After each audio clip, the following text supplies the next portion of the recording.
আসসালামু আলাইকুম। Village life with প্রবাসীর বউ চ্যানেল থেকে ফাতেমা বলছি।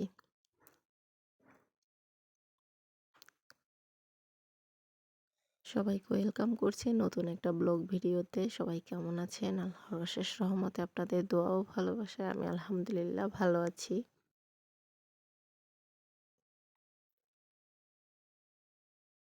তো কিছুদিন ধরে আমি অনিয়মিত মানে কোনো কা উহ কোনো কাজেই মনোযোগ দিতে পারতেছি না। কারণ আ ঘরে অসুস্থতা, বিভিন্ন সমস্যা একটার পর একটা লেগেই আছে আরকি।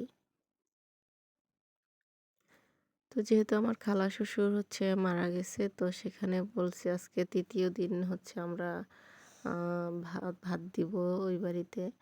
তো সেজন্য রান্না-বান্নার আয়োজন, মানে এই তো ছোটখাটো একটা আয়োজন চলতেছে তাদের বাড়িতে খাবার দেবার জন্য। তো যেদিন মারা গেছে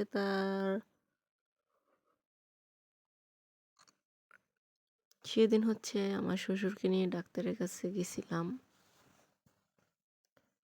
আ আইসা ওই বাড়িতে গেছি, যাইয়া মানে দাফনের আগেই আমরা যাইতে পারছি।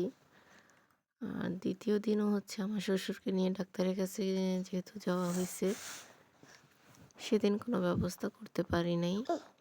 তো আজকে ৩য় দিনে আমরা দুপুরে খাবার দিব। সেজন্য এই তো ছোটখাটো একটা আয়োজন। মানে আমরা বাহিরে ৪ চুলায় রান্না বসাইছি। মসলা সব কুটে-বাটে, মানে সবকিছু সকাল থেকে এরকম তাড়াহুড়োর মধ্যে ছিলাম যে ভিডিও করতে পারি নাই। তো যখন মসলাটা কষাইতেছি তখন এই তো মোটামুটি একটু ভিডিও যতটুক পারছি ততটুক করছি। আসলে একজন মানুষ দুনিয়া থেকে বিদায় নিয়ে গেছে। তাকে দেখার জন্য বিভিন্ন আত্মীয়স্বজন আসছে। আ আর আমাদের মুসলিমদের মধ্যে নিয়ম আছে যে ৩ দিন বা ৪ দিনে কোনো রান্না, মানে যে ঘরে লোক মারা যায় সে ঘরে রান্না হয় না, চুলায় আগুন জ্বলে না আরকি। তো যাই হোক, নিকট আত্মীয় সবাই তাদেরকে খাবার দেয়। এটা আমাদের গ্রাম বা আমাদের একটা নীতি নিয়ম। তো সেইভাবেই আমরা অনেক কষ্ট করে আজকে দুপুরের খাবারটা দেওয়ার জন্য একটু চিন্তাভাবনা রাখছি। মানে যেহেতু সবাই দেয় খাবারটা, আসলে সিরিয়াল পাওয়া যায় না। তো যাই হোক, আমরা পাইছি আলহামদুলিল্লাহ। তো এক চুলায় গোস্তের জন্য মশলা কষাই, আর এক চুলায় লাউ রান্না করব, লাউয়ের জন্য। তো ২ চুলায় এক পাশে আমি বসছি, আর এক পাশে আমার বড় যা বসছে। তো মশলা কষানোর পর লাউয়ের মধ্যে যে আমি গোস্ত দিব সেগুলো দিয়ে এখন ভালো করে কষাই। তো ২ জনে ২ পাশে বসছি, আর আমার শাশুড়ি মোটামুটি টুকটাক সবকিছু হাতের কাছে মানে দিতেছে যা লাগবে আরকি। যেহেতু ছেলে মেয়ে নিয়ে রান্নাবান্না, মানে সবকিছু গুছাতে হবে, তাই মানে টোটালটা ভিডিও করা হয় না। আর আমরা আহ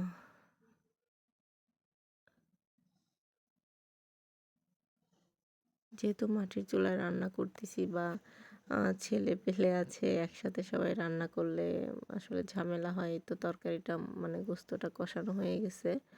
এখন ঝোলের জন্য পানি দিয়ে দিব। মাশাআল্লাহ খুব সুন্দর একটা কালার আসছে। তো ভিডিওর এই পর্যন্ত যারা মানে ভিডিওটা দেখছেন তারা অবশ্যই একটা লাইক দিয়ে ভিডিওটা শুরু করবেন। আর আমার চ্যানেলটা যারা সাবস্ক্রাইব করেছেন তাদেরকে অসংখ্য ধন্যবাদ। যারা এখনও সাবস্ক্রাইব করেননি, প্লিজ একটা সাবস্ক্রাইব করে পাশে থাকা বেল বাটনটি প্রেস করে দেবেন, যাতে করে আমি নতুন কোনো ভিডিও আপলোড করার সাথে সাথে আমার প্রিয় দর্শকবৃন্দ দেখে নিতে পারেন। আমার ভিডিওটা যদি কারো কাছে ভালো লাগে তাহলে অবশ্যই আপনাদের ফ্রেন্ডস এবং ফ্যামিলির সাথে শেয়ার করে দিতে পারেন। তো বাড়ির রান্নার পাশাপাশি আমরা আমাদের নিজেদের জন্য রান্না করব। যেহেতু ভাত হয়ে গেছে ২ পাশে ২ বড় পাতিলে, তাই এক পাশে হচ্ছে আমার ছোট যা বসাইছে তরকারি, আর এক পাশে হচ্ছে আমার বড় জায়ের তরকারি। মানে এই তো ভাগাভাগি করি, আবার রান্না করে নিতেছে নিজেদের জন্য। আগে হচ্ছে ওই বাড়ির জন্য রান্না-বান্না শেষ করে নিব।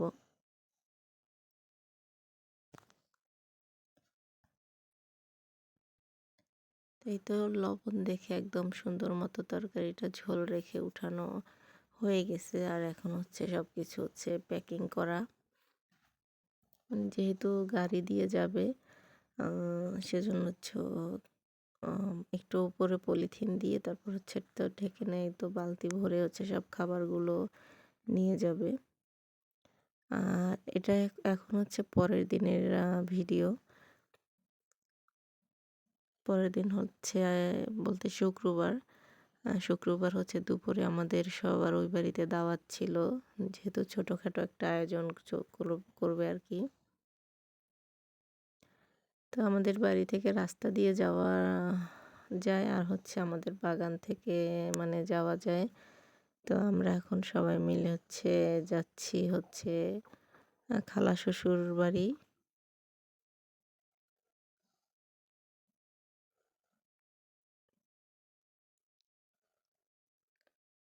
খালুর নামে যে মিলাদের আয়োজন করা হচ্ছে সেই মানে আয়োজনে হচ্ছে আমরাও শরিক থাকতেছি,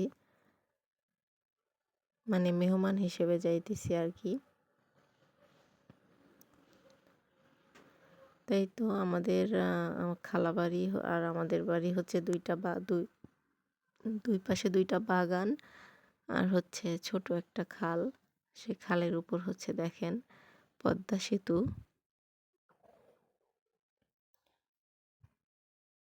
পদ্মা সেতু পার হয়েই হচ্ছে ওপার গেলেই হচ্ছে আমার খালা শ্বশুরের বাড়ি। কিছুটা বাগান পেরিয়ে, কিছুটা না বলতে গেলে বিশাল বড় একটা বাগান।